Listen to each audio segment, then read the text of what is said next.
That's bad.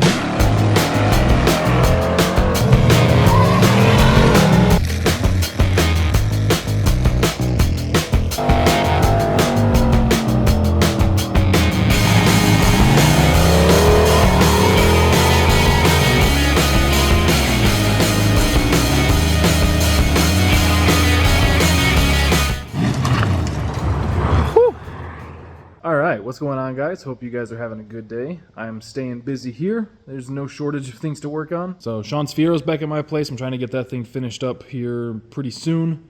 There's not a whole lot left to do on that. Just a bunch of, like, the last 5 to 10% of a build always takes so long because there's just like little things that pop up here and there that got missed, or just like little things that you're like, oh shoot, I forgot to order this, stuff like that. Like they say, the last 10% takes 90% of the time. So while I'm waiting for a couple things for this, my buddy Brandon dropped this off.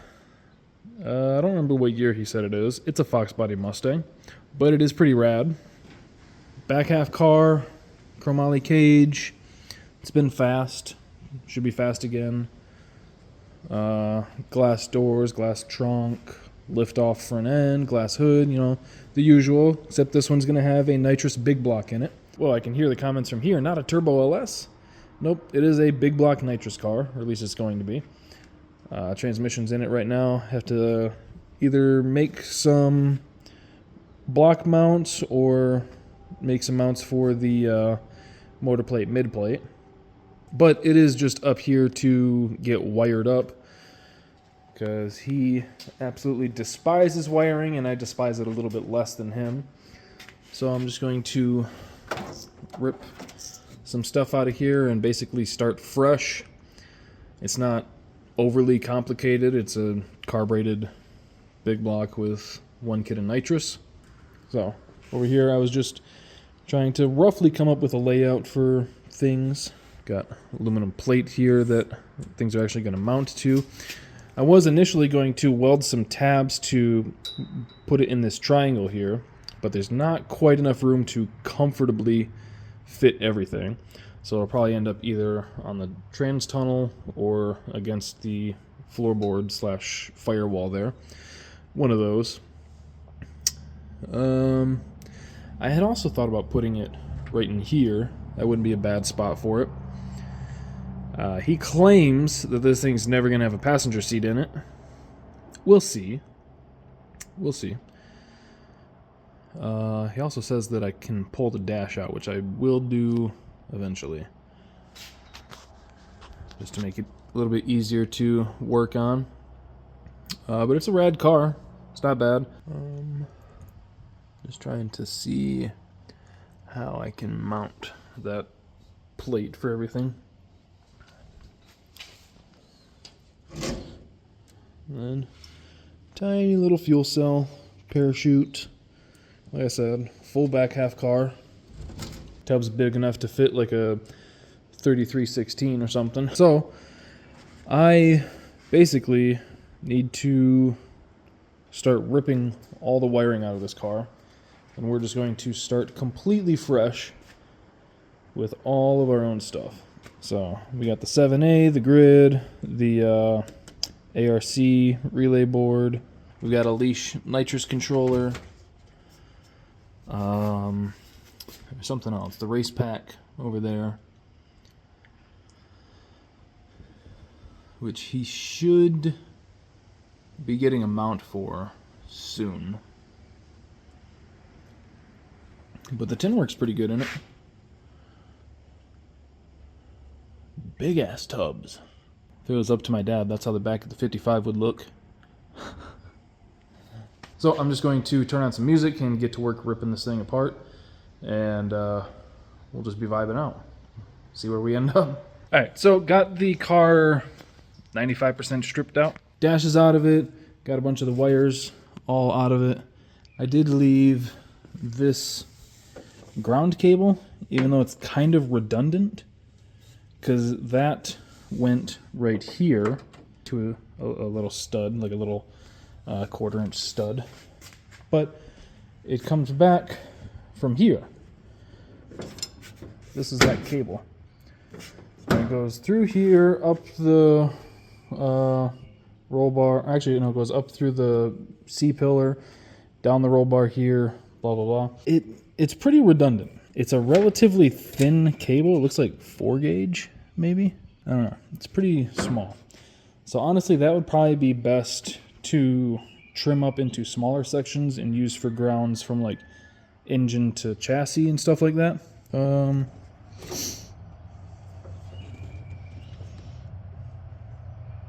What the hell?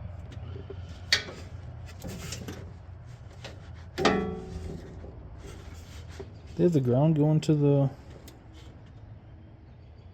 battery disconnect? Huh.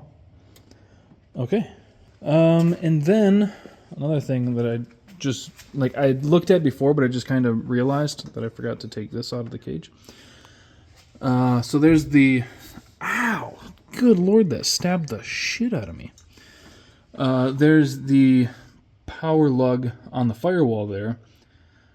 And then they have the positive cable running through the floor here, getting chafed. I don't know about you guys, but to me, one of the advantages of using those power lugs is that you don't have to run the battery cable through the floor like that. This should be following outside the firewall so that all that's nice and neat and tidy. And then you'll have one from the lug down to the starter. And then on the inside here, we'll run from that lug to our relay panel, and that's power for everything in here. So I thought that was pretty interesting. Because out here, this will have like the main battery power to the lug, and then, like I said, from the lug to the starter. So I thought them choosing to chafe the battery cable on that pretty sharp hole in the floor there was an interesting choice. So I'll pull that out and run that back around the firewall and get that nice and out of the way.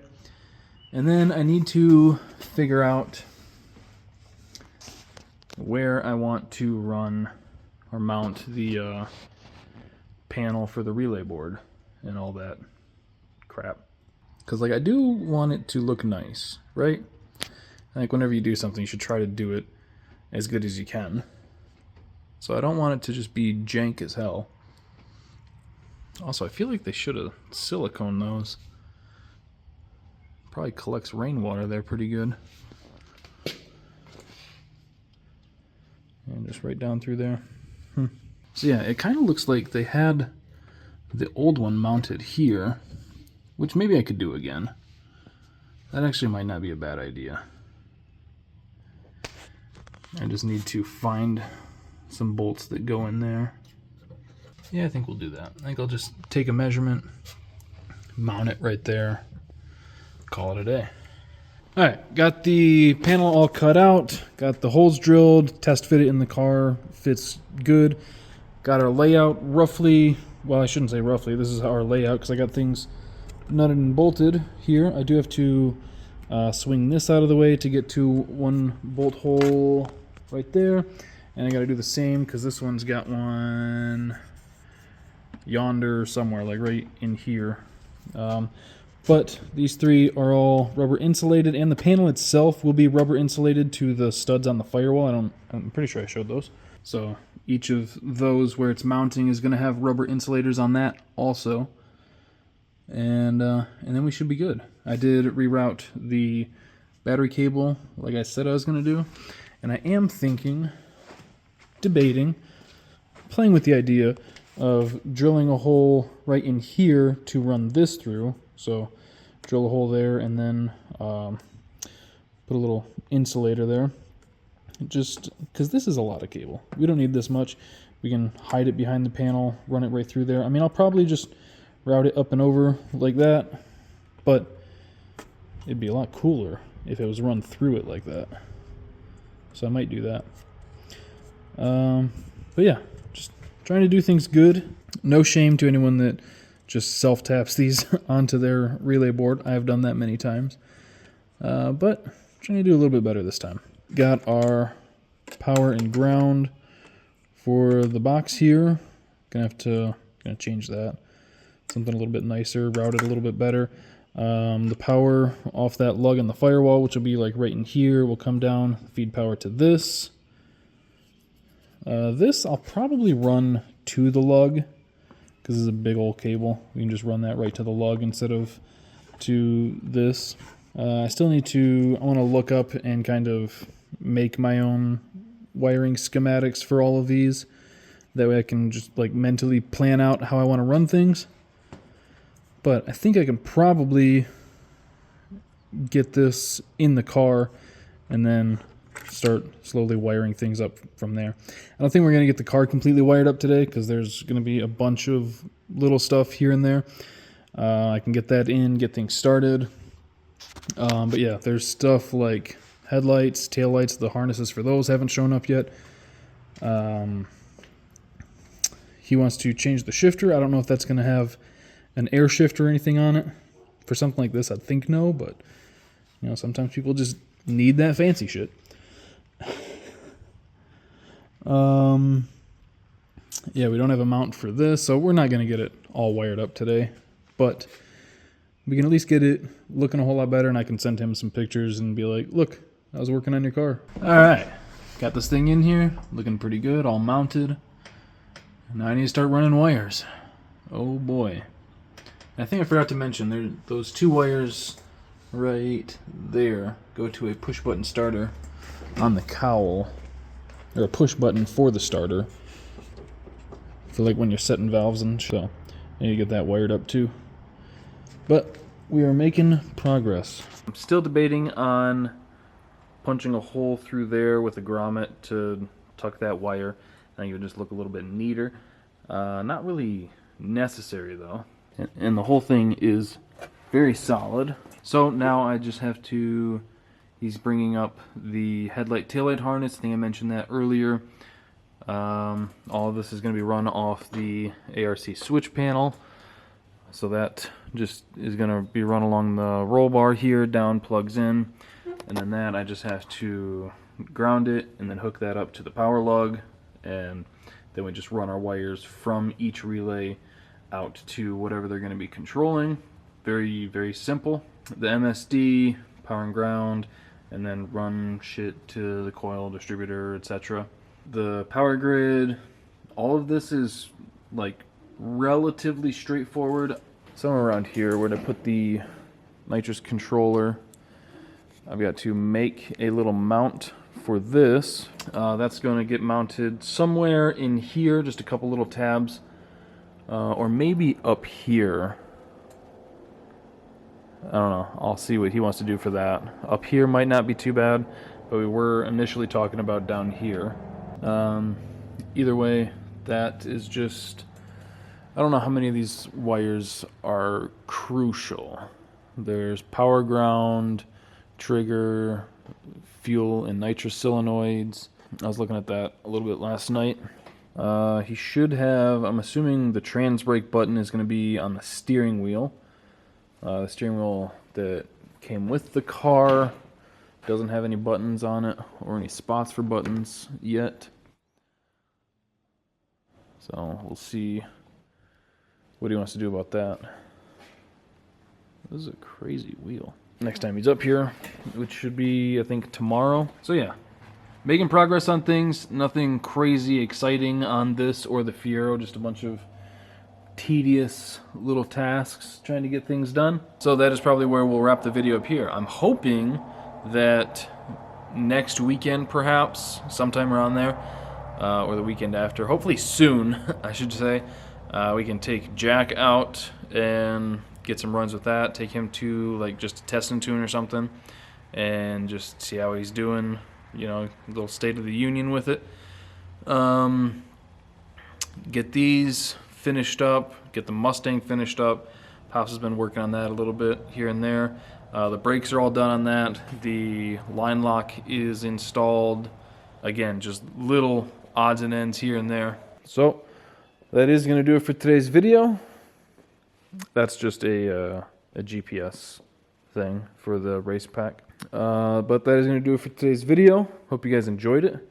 Something a little bit different. NITROUS big block. Haven't had one of those in a couple years, I think. So thank you guys for watching. Hope you enjoyed it. Thank you for subscribing and clicking that bell to get a notification. If you guys need anything from Snake Eater Performance, use code SNYDERTRON for 10% off your entire order. Very helpful. And their products have gotten so much better. Now, most of their stuff is either made in Germany or made in the US. So go check them out. 10% off using code SNYDERTRON. And I'll see you guys next time.